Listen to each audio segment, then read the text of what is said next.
ભેળસેડિયાઓ સામે AMC food વિભાગની લાલાંખ સામે આવી છે। મીઠાઈની દુકાનોમાં ફૂડ વિભાગના દરોડા પડ્યા છે। એસજી હાઈવે મણિનગર સહિતના સ્થળો પર ચેકિંગ હાથ ધરવામાં આવ્યું છે। તહેવાર ટાણે જ મીઠાઈનું સેવન વધુ હોવાથી આ તપાસ ખૂબ જ જરૂરી છે। અનેક મીઠાઈની દુકાનોમાંથી નમૂના લેવામાં આવ્યા છે। નમૂના લઈ તેને લેબોરેટરીમાં મોકલવામાં આવશે। રિપોર્ટમાં કશું પણ ભેળસેળ જણાશે તો કાયદેસરની કાર્યવાહી કરવામાં આવશે। સૌથી વધારે મીઠાઈનું સેવન લોકો વધારે કરતા હોય છે, ત્યારે આ મીઠાઈમાં ભેળસેળ છે કે નહીં તે અંગે હવે આરોગ્ય વિભાગ સતર્ક બન્યું છે અને કોર્પોરેશનના ફૂડ વિભાગ દ્વારા તપાસ શરૂ કરવામાં આવી છે। આપણે સીધા જ ફૂડ વિભાગના જે અધિકારીઓ છે તેમની સાથે વાત કરીશું। સર, શું કહેશો, કેવી રીતે તપાસ કરવામાં આવી રહી છે? એક ડેમો બતાવશો? હા મેમ, આ ડેમો ફરીથી બતાવવો પડશે। ઓકે, આપણે સ્ટાર્ચની ચકાસણી માટે એમાં આયોડિન સોલ્યુશન એડ કરવાનું જે આપણે કરી શકીએ છીએ। આ રીતે મીઠાઈમાં લેવાનું અને આયોડિન સોલ્યુશનના 4-5 ડ્રોપ નાખવાના। જો બ્લેક કલર આવે તો સ્ટાર્ચનું એડલ્ટ્રેશન કહેવાય, જો ના આવે તો સેમ્પલ ઓકે છે। આમાં કોઈ ભેળસેળ નથી એમ કહી શકાય। કોઈ યલો કલરની મીઠાઈ માટે આપણે હાઇડ્રોક્લોરિક એસિડના 4-5 ડ્રોપ એડ કરીશું। જો બ્લેક કલર આવે તો એમાં મિલાવટ છે એવું કહી શકાય છે, બાકી ના આવે તો સેમ્પલમાં કોઈ ભેળસેળ નથી એવું કહી શકાય છે। આમાં તો નહીં થાય કંઈ। બિલકુલથી, એટલે કે કેટલી મીઠાઈઓની તપાસ છે તે હાલ કરવામાં આવી રહી છે?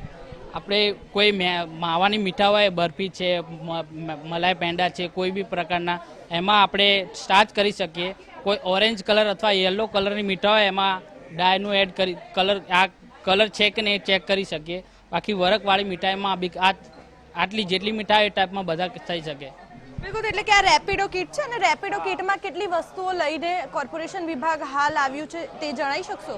આમાં એસિડ જે અમુક કેમિકલો આવે છે એ બધા છે, એસિડો છે, કેમિકલ છે, ટેસ્ટ ટ્યુબ લાવ્યો છું અને બીજા છે બસ પેટ્રી ડિશ ને એવું છે। જો આ ડિશ એમને ના આપે તો હું પેટ્રી ડિશ લઉં। બિલકુલ, સાથે સાથે આ પણ છે, આનો શું ઉપયોગ કરવામાં આવશે? મીઠાઈ એમને આપશે સેમ્પલ, એમાં હું કરી બતાવવામાં। બિલકુલથી બતાવો ને ખાસ કરીને દ્રશ્યોમાં પણ જોઈ શકાય છે કે જે કોર્પોરેશન વિભાગ છે તે અહીંયા જોવા મળી રહ્યું છે અને કોઈ પ્રકારની જે ગેરરીતિ ન થાય, મિલાવટ ન થાય તે માટે તપાસ કરવામાં આવી રહી છે। ખાસ કરીને અન્ય પણ ફરસાણ છે તેની પણ તપાસ કેવી રીતે કરવામાં આવી છે તે પણ આપણે જોઈશું ગુજરાત ફર્સ્ટની ટીવી સ્ક્રીન ઉપર। લોકોને પણ ખબર પડે કે કેવા પ્રકારનું તેઓ સેવન કરી રહ્યા છે, જે સેવન કરી રહ્યા છે તે સુરક્ષિત છે કે નહીં। અહીંયા દ્રશ્યોમાં જોઈ શકાય છે કે ચવાણું ફરસાણ છે તે લાવવામાં કરીશું। ચવાણાનું સેમ્પલ લેવાનું પહેલા થોડું ટેસ્ટ ટ્યુબમાં આ રીતે।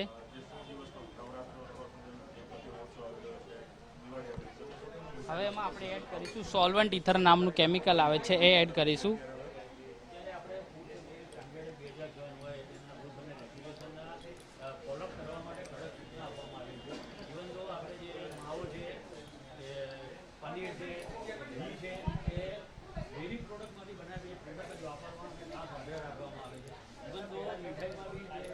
સોલ્વન્ટ ઇથર એડ કરતા આમાંથી જે ફેટ હશે એક્સટ્રેક્ટ થઈ જશે ને થોડું મિક્સ કરવાનું। હા આવશે। આ સ્ટેબલ થવા દેવાનું થોડું।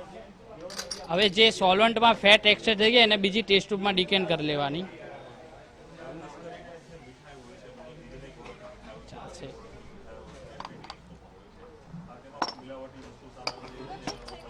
હા એ હજી બાકી છે। હવે આની અંદર HCl ના 4-5 ડ્રોપ નાખવાના। જો નીચે પિંક કલર ડેવલપ થશે, એક મિનિટ મેમ, જો આ રીતે પિંક કલર ડેવલપ થાય તો એની બે પોસિબિલિટી છે, કાં તો ડાય એડ કરેલી છે કાં તો હળદર એડ કરેલી છે। હવે આ કઈ રીતે ચેક કરવાનું? આ જે પિંક કલર માટે આપણે અંદર પાણી એડ કરવાનું, પાણીના 4-5 ડ્રોપ। જો પાણી નાખતા પિંક કલર જતો રહે એનો મતલબ કે હળદર એડ કરેલી છે। જો પાણી નાખતા પિંક કલર ડિસઅપેર થઈ ગયો એનો મતલબ કે અંદર હળદર એડ કરેલી છે, એટલે સેમ્પલ બરાબર છે, ખાવા લાયક છે, મિલાવટ નથી કોઈ। બિલકુલથી, એટલે કે જે પ્રકારે દ્રશ્યો સામે આવી રહ્યા છે, હાલ કોર્પોરેશનનું જે ફૂડ વિભાગ છે તે તપાસ કરી રહ્યું છે, મોકલવામાં આવશે અને જો તેમાં કોઈ મિલાવટ આવશે તો તરત તાત્કાલિક જે કાર્યવાહી છે તે કરવામાં આવશે। કેમેરામેન વિનોદ સાથે માનસી પટેલ, ગુજરાત ફર્સ્ટ, અમદાવાદ।